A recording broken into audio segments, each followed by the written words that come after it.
Era nos menciona ahorita Charanzón Día conosco será conocido com outro monumento.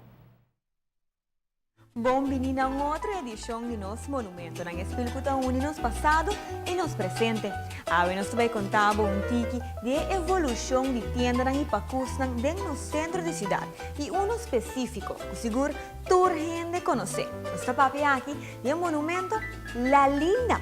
Esse segmento aqui está apresentado para Aruba Investment Bank, o banco com compromisso com Aruba, seu futuro. Na comienzo de años 40 del siglo XX, mayoría tiendas toda trabajar completamente cerrada, sin vitrina y con ventana que porta cera de viaja, así na que tienda cera. De forma aquí toda mantener solo caliente de Aruba más tanto posible para fo. Después de Segunda Guerra Mundial, Lago ha traído un crecimiento económico en Aruba, de cual también influencia la arquitectura de tiendas arriba en los países. Aruba comienza a ser conocido con una escala de tiendas en nuevo también, de por ejemplo, joyas, auto, cigarrillas, frigider y paña. Banda de esa que introducido también el fenómeno nuevo llamado ERCO.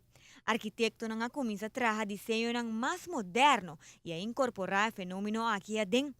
Den el diseño aquí a introducir pacusnan que teawe, calle Betico Cruz y Wilhelmina Strat conoce.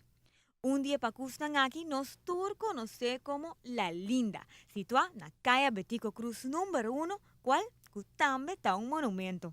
Danki na arco en el tiempo haya La Linda, entre otros, por atrás hay talajo, donde por mira Kiko tour tienda tiene de ofrecer. También hay columna en alto, acompañada por un venster de 2 pisos. Una compañía que el tiempo haya tiene hope influencia ribe arquitectura de tienda aquí, toda Petrona en Cruz, de señor Ernesto Petrona y señor Bonifacio Cruz, conjuntamente con Bouwmaatschappij Aruba de Jan Nagel y Volkert Loonstra. Mes Cosco La Linda tiene hope edificio más que también queda construido en época aquí y que si nos mira bon, te ahorita ahí del centro de Oranjestad. El segmento aquí queda presentado para Aruba Investment Bank, el banco con compromiso con Aruba, su futuro. Y nos invitamos para otro semana también queda pendiente para un próximo monumento.